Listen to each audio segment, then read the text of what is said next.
بسم اللہ الرحمن الرحیم۔ السلام علیکم۔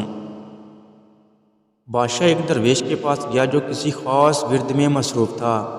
بادشاہ نے اس درویش سے اس ورد کی بابت دریافت کی تو درویش نے بتایا کہ یہ ورد ایک خاص موکل کو فلاں مقصد کے لیے متحرک کرتا ہے۔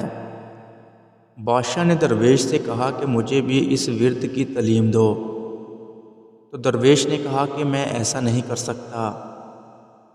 بادشاہ یہ سن کر وہاں سے رخصت ہوا اور کسی اور سے وہی ورد سیکھ کر اس نے اسی درویش کو اپنے دربار میں بلایا اور اس کو کہنے لگا کہ میں نے تیرا ورد کسی اور سے سیکھ لیا، لیکن جس موکل کا تو نے ذکر کیا تھا وہ نہ تو حاضر ہوتا ہے اور نہ ہی میرا کوئی کام کرتا ہے۔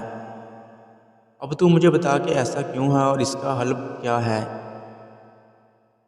یعنی میں اس ورد کو پڑھنے میں کہاں غلطی کر رہا ہوں، اور اگر تو نے مجھے نہ بتایا تو سزا کے لیے تیار ہو جا۔ درویش نے یہ بات سن کر مسکرایا اور بادشاہ کے پاس کھڑے ہوئے سپاہی کو حکم دیا کہ وہ بادشاہ کو فوراً گرفتار کر لے۔ سپاہی اور بادشاہ دونوں نے حیرت سے درویش کو دیکھا کہ یہ کیا کہہ رہا ہے، شاید بادشاہ کے خوف سے اس کا دماغ الٹ گیا ہے۔ درویش نے ایک مرتبہ پھر انتہائی ثقل لہجے میں سپاہی کو حکم دیا کہ وہ بادشاہ کو گرفتار کر لے، مگر سپاہی اپنی جگہ سے ایک انچ بھی نہ ہلا۔ بادشاہ کی یہ حیرت اب شدید غصے میں بدل چکی تھی۔ بادشاہ نے جلال کے عالم میں اسی سپاہی کو حکم دیا کہ اس گستاخ کو فوراً گرفتار کر لیا جائے۔ یہ سن کر شاہی دربار میں موجود تمام سپاہیوں نے اپنے نیزوں اور تلواروں کا رخ درویش کی طرف کر لیا اور اسے چاروں طرف سے گھیرے میں لے لیا۔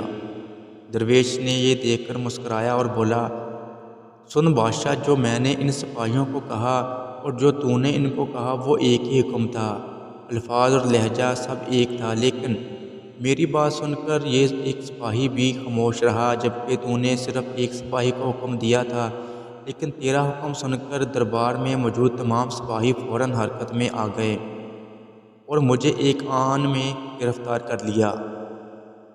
بس فرق حکم کا نہیں بلکہ تیری اور میری حیثیت کا ہے۔